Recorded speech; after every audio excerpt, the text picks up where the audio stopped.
로마서 10장 11절부터 21절까지입니다. 로마서 10장 11절. 성경에 이르되 누구든지 그를 믿는 자는 부끄러움을 당하지 아니하리라 하니 유대인이나 헬라인이나 차별이 없음이라. 한 분이신 주께서 모든 사람의 주가 되사 그를 부르는 모든 사람에게 부요하시도다. 누구든지 주의 이름을 부르는 자는 구원을 받으리라. 그런즉 그들이 믿지 아니하는 이를 어찌 부르리요? 듣지도 못한 이를 어찌 믿으리요? 전파하는 자가 없이 어찌 들으리요? 보내심을 받지 아니하였으면 어찌 전파하리요?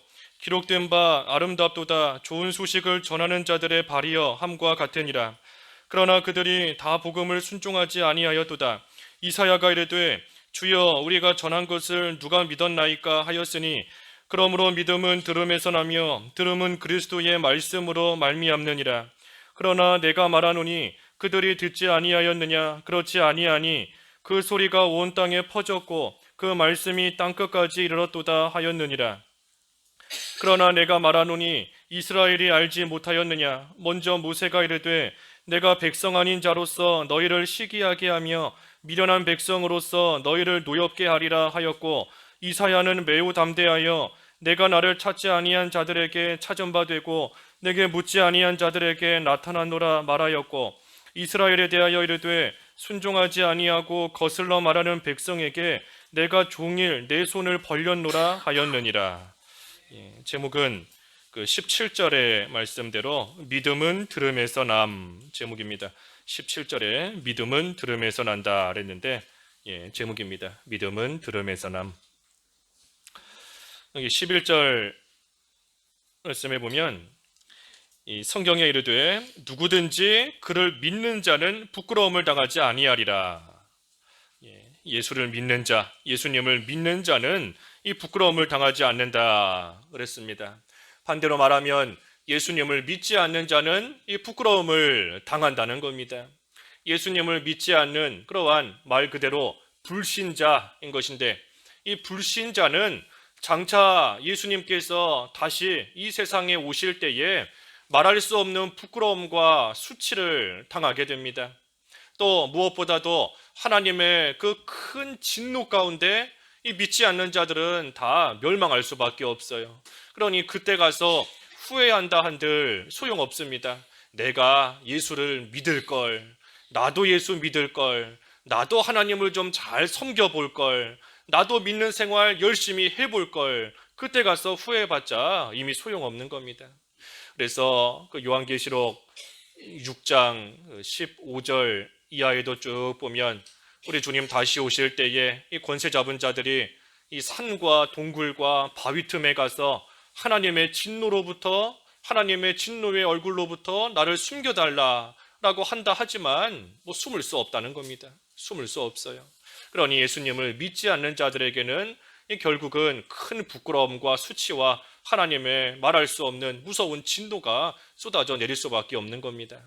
하지만 반대로 예수님을 믿는 자는 누구든지 부끄러움을 당하지 아니한다 그랬어요. 누구든지 예수님을 믿는 자 한 사람도 예외 없이 예수님을 믿는 자는 부끄러움을 당하지 않는다. 그러니 예수님을 믿는 자는 이 영광의 세계에서 살아가는 사람입니다. 예수님을 믿는 사람은 영광 가운데서 살아가는 사람이에요. 지금도 영광의 세계에서 하나님이 살게 하셨고, 또 앞으로도 영원토록 하나님의 그 큰 영광 가운데서 영광의 세계에서 살아가는 자가 이 예수님을 믿는 자입니다. 그러니 예수님을 믿는 우리가 세상에서 사람들에게 손가락질을 좀 당한다, 비난을 좀 당하고 욕을 먹는다 해도 그것이 결코 부끄러운 일이 아닙니다. 부끄러운 일이 아니에요. 수치가 아닌 겁니다. 오히려 예수님 믿는 사람을 핍박하고 비난하는 그러한 자들이 오히려 그 부끄러움과 수치를 당할 날이 오게 되는 것이지, 우리는 예수님을 믿다가 세상에서 환난을 당하고 어려움을 당하고 사람들에게 조롱과 멸시를 당한다 해도 그것이 우리에게는 결코 부끄러운 일이 아닙니다. 그러니 우리는 어디서나 당당하게 살아가야 돼요. 또 당당하게 살아갈 수 있습니다. 예수님 믿는 자는 영광의 세계에서 살아가는 그러한 사람인데, 우리가 믿지 않는 사람들 사이에 들어간다 할지라도 우리가 고개 숙이고, 우리가 부끄러움을 느끼고, 예수님 믿는 것을 부끄럽게 여기고, 예수님 믿는 것을 창피하게 여기고, 그렇게 살아가서는 안 되는 겁니다. 우리는 어디에서나 예수 믿는 자는 누구든지 부끄러움을 당하지 않는다 그랬으니, 우리는 어디에서나 어깨를 펴고 고개를 들고 당당하게 담대하게 살아가며 믿는 자로서 어디에서나 용기 있게 담대하게 우리는 살아가야 되는 것이고, 또 살아갈 수 있는 겁니다. 그래서 신자는 신자의 생활, 특별히 믿는 생활은 영광의 생활이다. 영광의 생활이다. 신자에게는 항상 영광이 따라옵니다. 영광이 따라오게 되어 있어요. 우리가 순간적으로 죄 가운데 빠지고, 이 죄 지으면 어둠 속에 떨어지는 것인데, 순간적으로 죄 지어서 일시적으로 어둠 속에 빠지기 때문에 그 영광을 내가 순간적으로 잃어버리는 것이지, 이 신자에게는 항상 그림자와 같이 그 영광이 따라오는 겁니다. 그래서 우리는 영광의 세계에서 살아가는 사람이에요. 오히려 그러한 자로서 죄 짓는 것을 부끄럽게 여기고, 하나님 앞에서 바로 되지 못한 모습으로 살아가는 그 모습을 우리가 스스로 창피하게 여기고 수치스럽게 여기면서 살아가야 되는 겁니다. 그래서 그때그때마다 죄 짓는 우리의 모습을 깨달을 때마다 우리 주일 말씀처럼 예수 그리스도를 바라보면서 애통하는 심정으로, 예수님을 바라보며 통곡하는 그러한 심정으로 우리가 주님 앞에 나와 매달리면, 또 하나님께서 힘을 주시고 다시 일어날 수 있게끔 우리를 둘러싸고 있는 수많은 대적들, 염려거리, 근심거리, 두려운 것들 다 이길 수 있는 그러한 힘을 하나님께서 분명히 주시는 겁니다. 그래서 예수님을 믿는 자는 부끄러움을 당하지 않는다 그랬습니다. 12절에는 유대인이나 헬라인이나 차별이 없음이라, 한 분이신 주께서 모든 사람의 주가 되사 그를 부르는 모든 사람에게 부요하시도다. 차별이 없다는 겁니다. 주님께는 차별이 없어요. 유대인이다 라고 해서 더 잘 되는 것이 아니고, 헬라인이다, 이방인이다 라고 해서 부끄러움을 당하는 것이 아니고, 주님께는, 하나님께는 차별이 없이 누구든지 예수님을 믿기만 하면 구원을 받고 이 영광의 세계에 들어올 수 있게 하나님이 해주시는 겁니다. 그래서 특별히 구약 시대에는 이 이스라엘 민족이 하나님의 선택을 받은 하나님의 백성이지만, 오늘날 신약 시대에는 이스라엘 민족이 아니라 예수님을 믿는 자들이, 한마디로 말해 이 교회가 하나님의 백성이고 하나님의 택함을 받은 그러한 자들인 겁니다. 그러니 우리가 누구든지 차별이 없어요. 한국 사람이든 아프리카 사람이든 누구든지 예수님을 믿기만 하면 이 영광의 세계에서 구원을 받은 자로서 하나님과 동행하며 또 기쁘게 살아갈 수 있는 겁니다. 특별히 하나님께서 차별하시지 않는다 그랬는데, 하나님이 차별하시지 않는데 우리가 사람을 차별해서는 안 됩니다. 하나님께서 가난한 자이든 부한 자이든 병든 자이든 건강한 자이든 유대인이든 헬라인이든 하나님께서 차별 없이 그 모두를, 믿는 자를 하나님이 사랑하시고 하나님의 자녀로 하나님께서 보호하시며 지키시는데, 하나님이 차별하시지 않는 사람을 우리가 눈에 보이는 것으로서 차별하고 우리가 사람을 함부로 대해서는 안 돼요. 볼품 없는 자이다, 가진 거 없는 자이다, 육신적으로 볼 때 시원찮은 사람이다 라고 해서 이 함부로 대해서는 안 되는 겁니다. 오히려 교회는 그런 자들이 모이는 곳이 교회예요. 볼품 없는 자가 모이는 곳이 교회인 것이고, 가난하고 병들고 연약하고 천하고 무능한 무지한 지혜 없는 그러한 자들이 모이는 곳이 바로 교회인 겁니다. 왜 하나님께서 무능하고 무지하고 어리석은 연약한 그러한 자들을 교회로 부르시는가? 자랑하지 못하게 하시려고.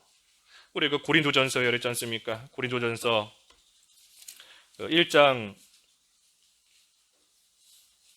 26절부터 보면, 고린도전서 1장 26절에 형제들아 너희를 부르심을 보라. 육체를 따라 지혜로운 자가 많지 아니하며 능한 자가 많지 아니하며 문벌 좋은 자가 많지 아니하도다. 그러나 하나님께서 세상에 미련한 것들을 택하사 지혜 있는 자들을 부끄럽게 하려 하시고 세상에 약한 것들을 택하사 강한 것들을 부끄럽게 하려 하시며 하나님께서 세상에 천한 것들과 멸시받는 것들과 없는 것들을 택하사 있는 것들을 폐하려 하시나니 이는 아무 육체도 하나님 앞에서 자랑하지 못하게 하려 하심이라. 우리가 이러한 자들인 겁니다. 세상에 나가봤을 때 뭐 특별히 뛰어난 것도 없고 가진 것도 없고 뭐 내세울 만한 것이 없는 그러한 우리를 하나님께서 특별히 부르신 이유는 하나님 앞에서 자랑하지 말고 자랑할 거 없는 줄 알고 그저 하나님의 은혜로 믿음 가지고 이 가운데 올 수 있게 된 줄을 알고 하나님만을 자랑하고 하나님을 의지하며 나아갈 때 그 주님으로 인하여 부욕해 되도록 하시기 위해서 가난한 자를 부르시는 겁니다. 예수님으로 인하여 부욕해 하시려고 우리를 부르신 거예요. 오늘 본문에도 그랬지 않습니까? 본문 12절에 차별이 없다. 한 분이신 주께서 모든 사람의 주가 되사 그를 부르는 모든 사람에게 부요하시도다. 부요하시도다. 그래서 하나님께서 병들고 가난하고 풀 것 없는 그러한 자들을 부르셔서 자기를 자랑하지 말고 내세울 거 없는 줄 알고 오직 예수님만을 자랑하며 예수님을 붙들고 나아갈 때에 그 예수님으로 인해서 부욕해 되고 예수님으로 인하여서 강하게 되고 예수님으로 인하여서 지혜로운 그러한 자가 되도록 하시기 위해서 하나님께서 특별히 없는 자, 무능한 자들을 하나님께서 부르셨다 하는 겁니다. 그러면 반대로 무슨 부자나 강한 자는 믿음을 갖지 못하는가? 그렇지는 않은 겁니다. 부자라고 해도 그 심령이 가난하면 건강하고 강한 자라고 해도 그 심령이 가난한 자가 되면 또 예수님으로 인하여서 부유할 수 있게 해주시는 겁니다. 그래서 어찌됐든 이 12절의 말씀에서는 하나님께서는 차별 없이 부르신다. 차별 없이. 그러니 우리도 다른 사람을 차별해서는 안 됩니다. 교회는 연약한 자가 모이는 곳인데 나보다 연약하다고 해서 무시해서는 안 돼요. 차별해서는 안 되는 겁니다. 나보다 볼품 없다고 해서 함부로 대해서는 안 되는 겁니다. 하나님께서 나를 어떻게 대해 주시는가 하는 것을 생각할 때에 우리도 다른 사람 이렇게 잘 또 도와주고 협력하고 그래서 예수님으로 인하여서 부욕해 되는 그러한 생활이 모두가 함께 다 잘할 수 있도록 또 돕는 그러한 일을 해나가야 됩니다. 그것이 교회에서 해야 될 일이에요. 그래서 차별이 없다 그랬습니다. 차별이 없다. 누구든지 예수님을 부르는 자는 부끄러움을 당하지 않도록 하나님이 해주신다는 겁니다. 그러면 이 구원을 차별 없이 받을 수 있게 해주시는데 이 구원을 얻게 되는 하나님이 정해놓으신 순서와 방법이 또 있습니다. 그것이 밑에 13절부터 15절까지의 말씀이에요. 차별 없이 하나님이 부르시는데 특별히 그 사람들이 어떻게 구원을 받게 되는가 그 순서와 구원받는 방법인 겁니다. 13절에 누구든지 주의 이름을 부르는 자는 구원을 받으리라. 주의 이름을 부르면 구원을 받는다 그랬습니다.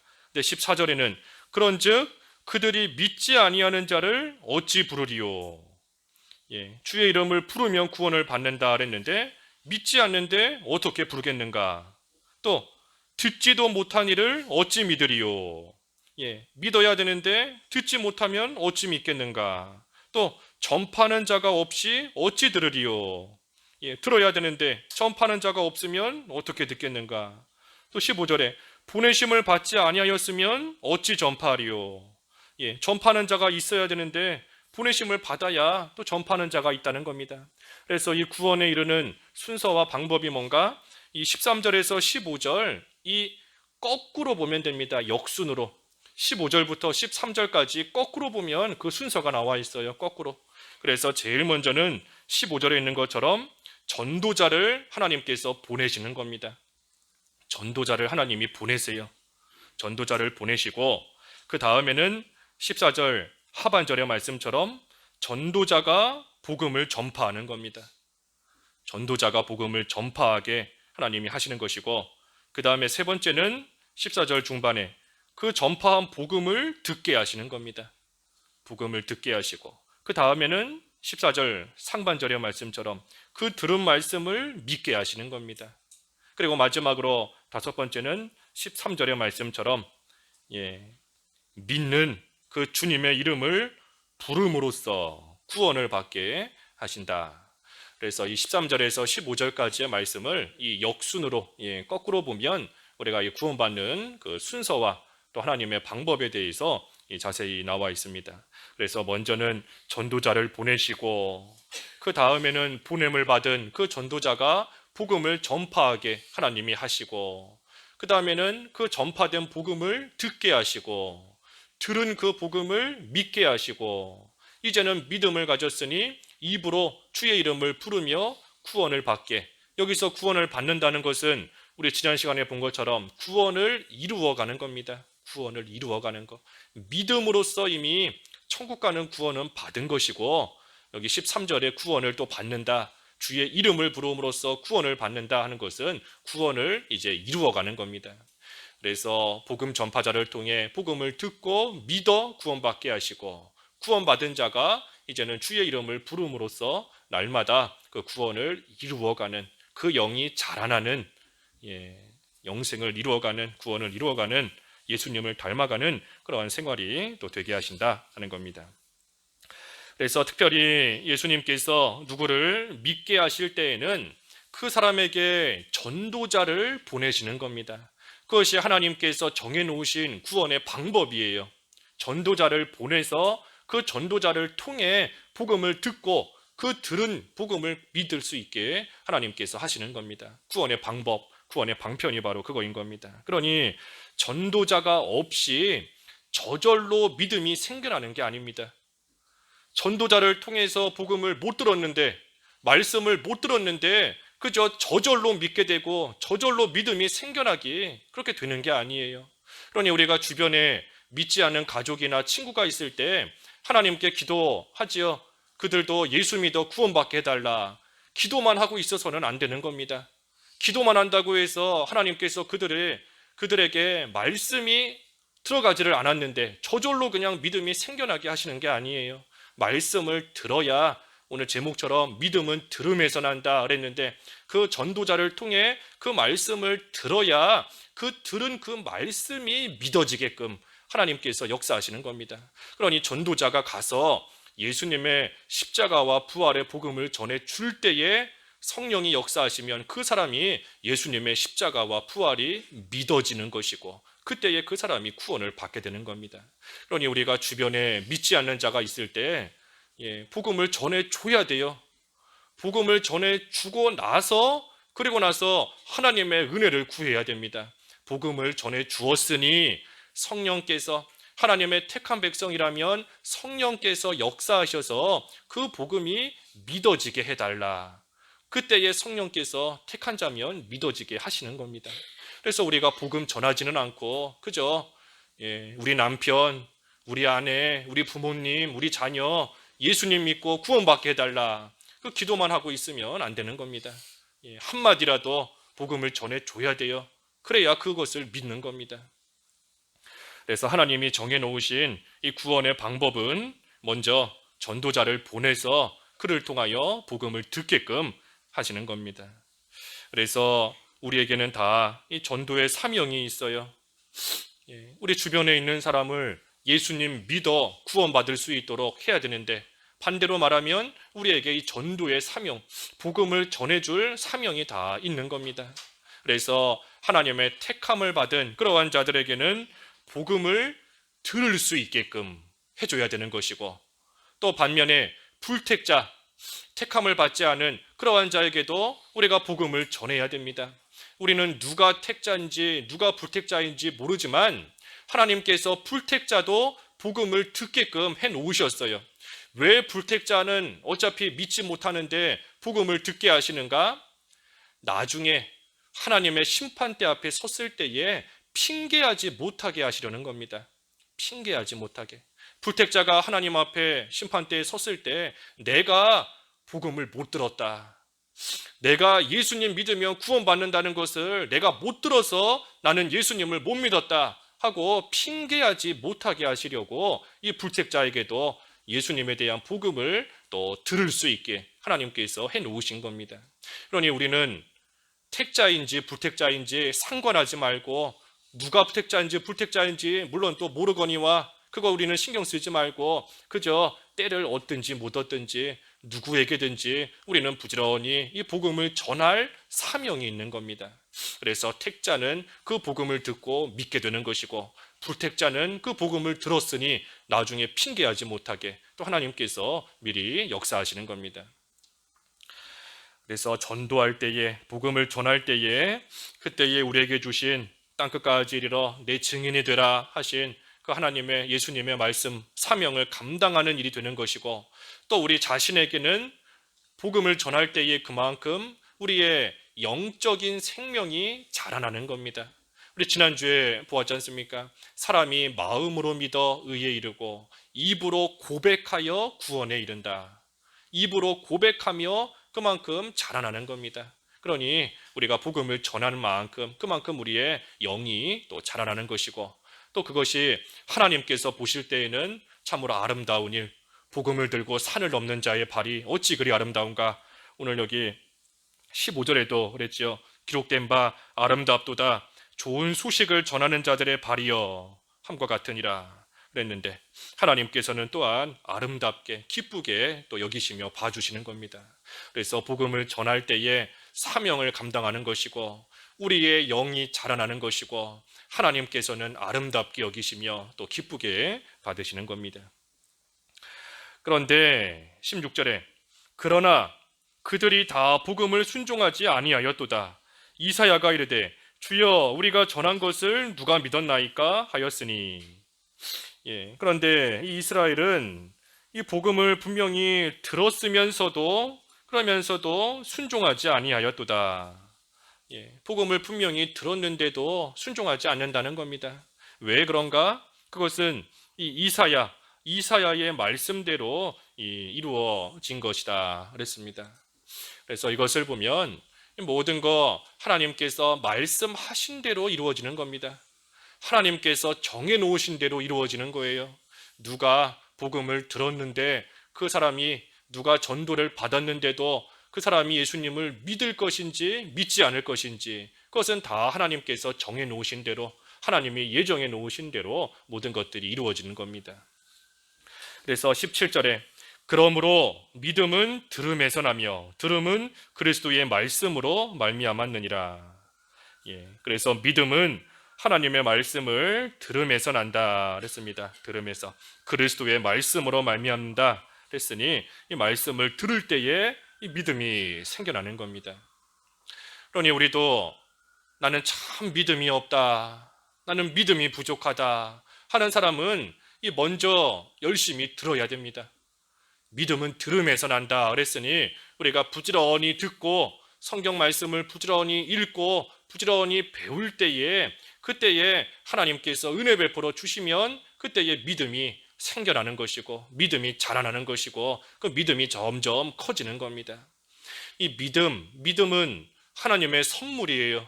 에베소서 2장에도 있는 말씀처럼 믿음은 하나님이 주시는 선물입니다. 그렇기 때문에 하나님께서 믿음을 주셔야지만 우리가 받을 수 있는 겁니다.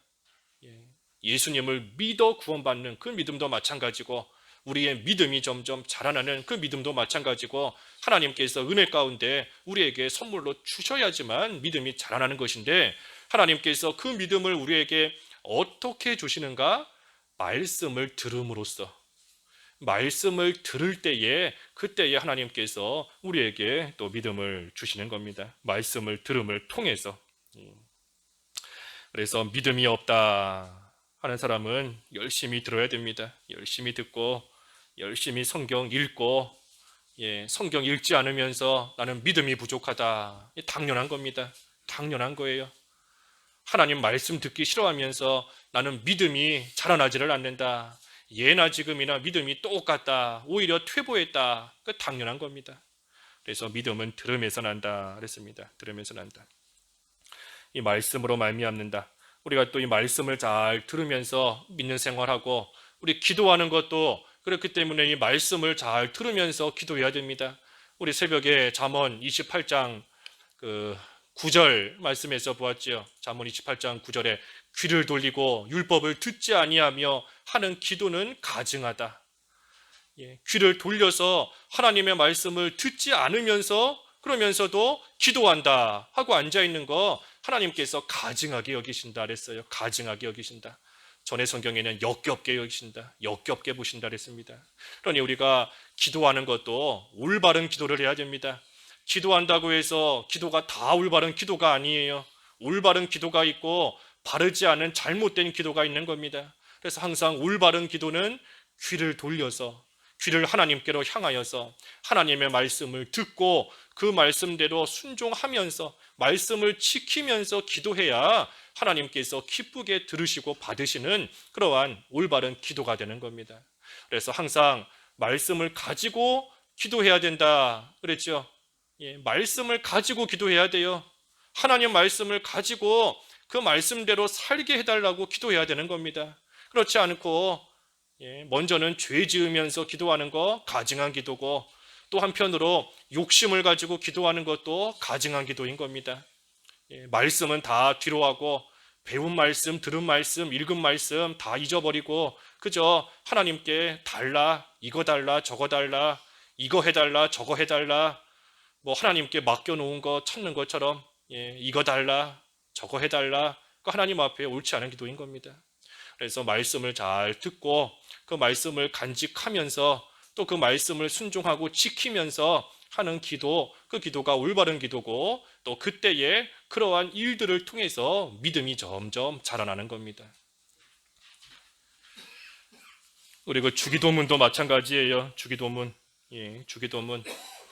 주기도문도 우리가 한 절 한 절 할 때마다 그 한 절 한 절의 그 말씀을 우리가 믿는 믿음을 가지고 믿음을 가지고 주기도문도 우리가 이렇게 하면서 기도해야 그 주기도문이 올바른 기도문이 되는 것이지 우리가 그저 주기도문 형식적으로 할 때가 참 많은 것 같아요.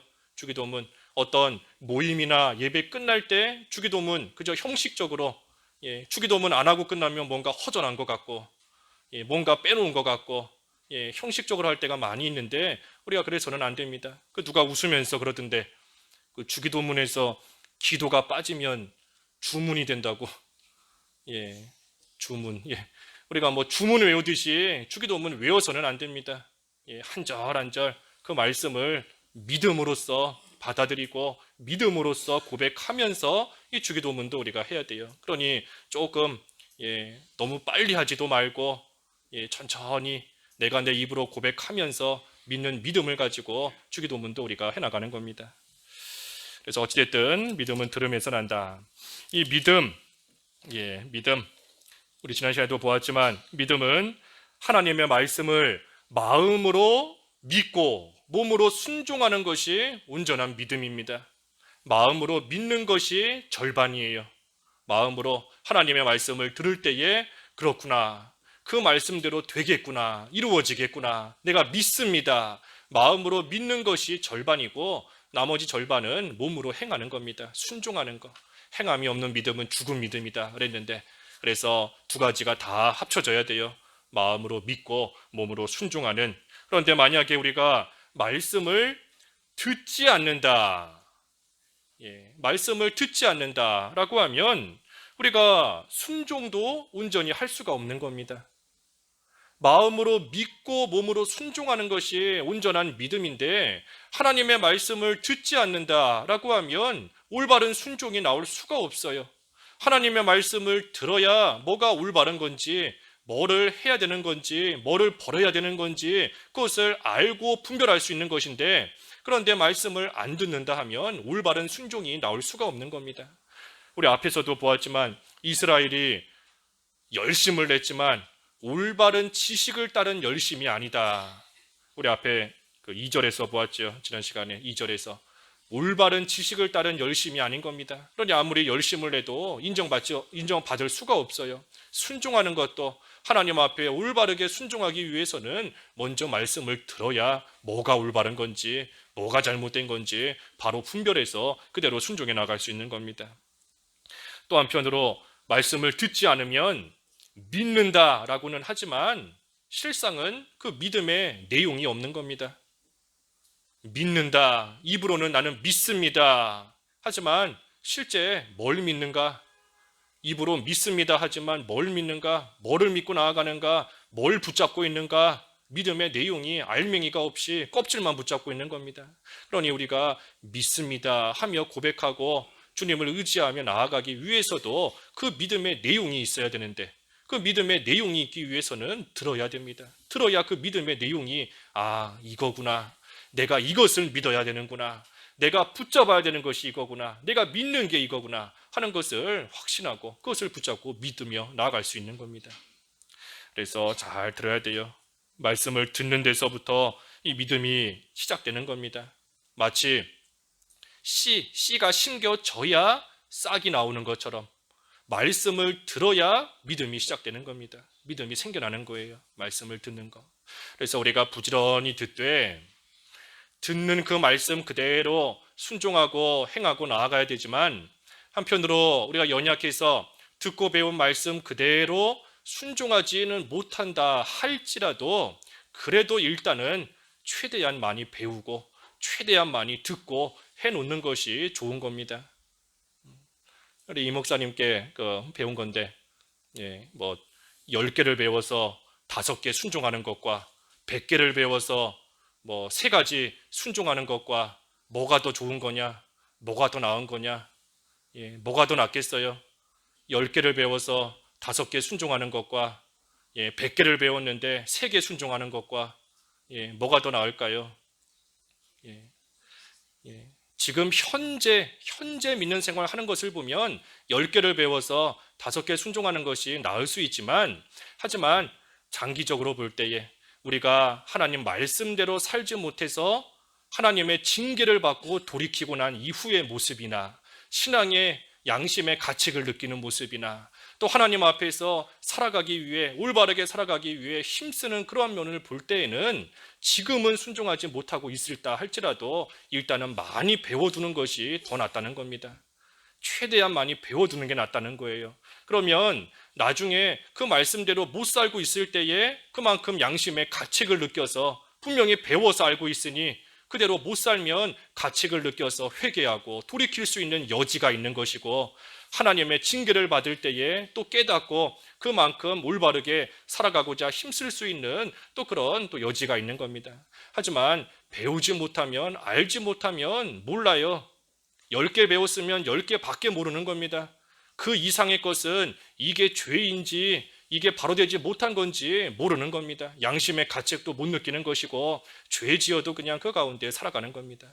그러니 우리가 배운 그대로 100개 배웠으면 100개 순종하는 것이 제일 좋지만, 우리가 연약해서 배운 대로 다 순종하지는 못한다 할지라도 일단은 하나님께서 들을 수 있는 기회 주셨을 때에 열심히 듣고, 배울 수 있는 시간 주실 때에 열심히 배우고, 아직 또 이 육신적으로 성경 말씀 한 말씀이라도 더 읽을 수 있는 그러한 건강과 그러한 환경 주셨을 때에 하나라도 더 읽고 나아가는 것, 그것이 더 귀한 겁니다.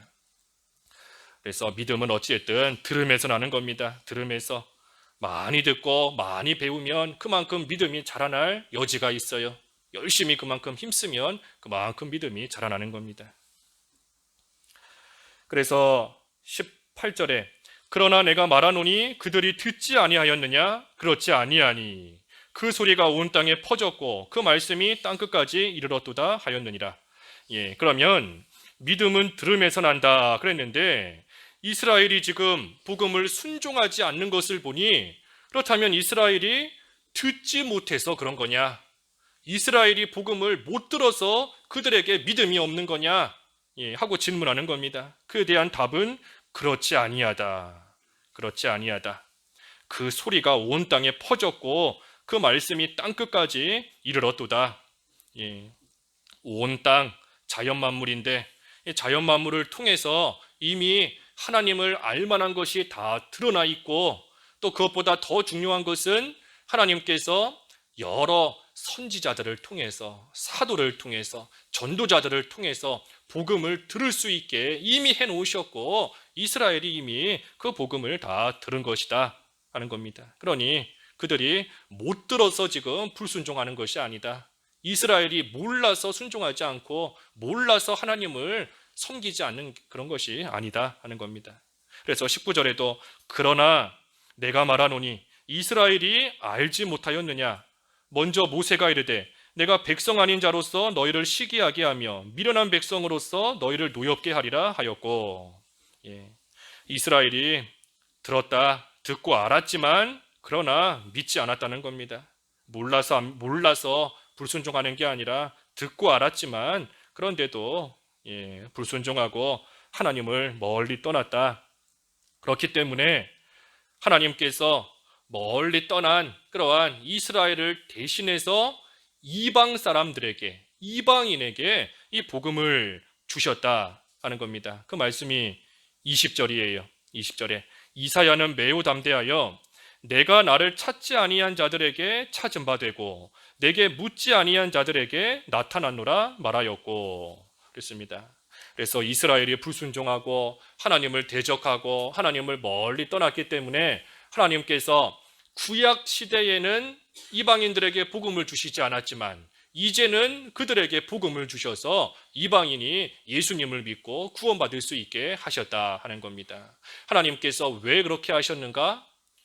이스라엘이 예수님을 믿지 않고 하나님 대적한다고 해서 왜 이방인들에게 그 복음을 믿게 하셨는가? 그 이유는 아까 19절의 말씀처럼 너희를 시기하게 하려 하여 그랬습니다.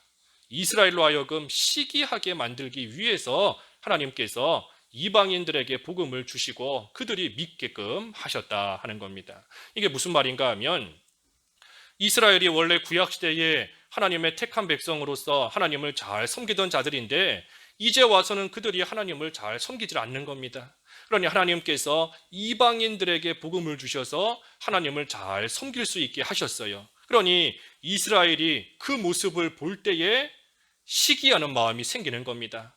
하나님이 원래 우리 하나님이신데 이방인들에게도 하나님이 되셨구나. 그 모습을 보고 시기한다는 거예요. 예를 들면 이 어린아이에게 막 밥을 먹으라고 밥을 주는데 이 아이가 밥을 먹기 싫어하는 겁니다. 막 안 먹으려고 그래요. 그러면 그 밥을 옆에 있는 그 다른 사람에게 그러면 너 안 먹으면 이 사람한테 이거 먹으라고 할게 하고 주면 이 안 먹으려고 했던 애가 막 시기를 부리고 질투해서 아니다, 내 거다, 내가 먹을 거다 하고 시기심에 안 먹으려고 했던 것을 다시 먹게 되는 겁니다. 그래서 이스라엘이 지금 그와 같은 거예요. 이스라엘이 하나님을 대적하고 나아가니 하나님께서 그러면 복음을 이방 사람들에게 주시는 그것을 통해 이 이스라엘이 시기하는 마음을 가지고 다시 하나님께 돌아오도록 하나님께서 지금 역사하신다는 겁니다. 그것에 대한 자세한 말씀은 우리 여기 11장에 가면 또 나옵니다. 11장에서 좀 더 살펴보고 그래서 마지막 21절에 이스라엘에 대하여 이르되 순종하지 아니하고 거슬러 말하는 백성에게 내가 종일 내 손을 벌렸노라 하였느니라. 그래서 이스라엘은 복음을 들었지만 그러면서도 하나님을 불순종하고 악하게 나아가는 것이고 그래서 거슬러서 하나님을 말하고 나아가는 겁니다. 하지만 하나님께서는 그러한 이스라엘에게 내가 종일 내 손을 벌렸노라. 하나님을 대적하고 거슬러 말하는 이스라엘이지만 하나님께서 그 이스라엘을 버리지 않으시고 그들이 돌아오기를 바라시면서 종일토록 손을 벌리고 이스라엘을 지금 기다리고 계신다 하는 겁니다. 손을 벌리고 기다리시는 하나님이세요. 하나님께서 그 손을 활짝 벌리시고 이스라엘이 돌아오기를 기다리시는 것처럼 오늘날 우리를 하나님께서 기다리고 계시는 겁니다.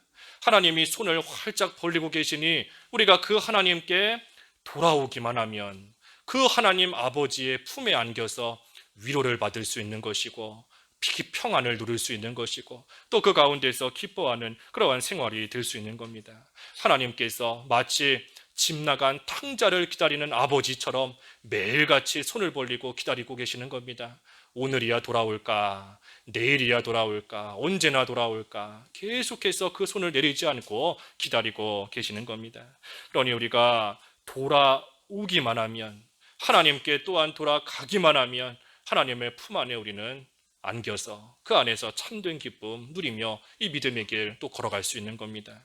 돌아오지 않기 때문에 비참한 가운데 있는 겁니다.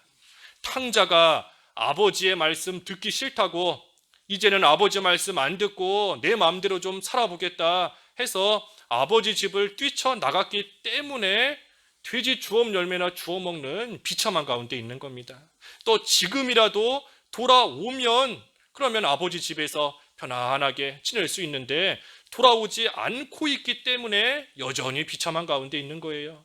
하나님께서는 두 손을 벌리고 두 팔을 벌리고 우리가 언제든 돌아오기를 기다리시며 우리를 맞아주시고 계시는 것인데 우리가 돌아오지 않기 때문에 비참하고 초라하고 볼품없고 힘들고 불안하고 걱정 근심 가운데 살아가는 줄을 알고 우리가 하나님께로 온전히 돌아가는 또 그러한 생활이 돼야 되는 겁니다.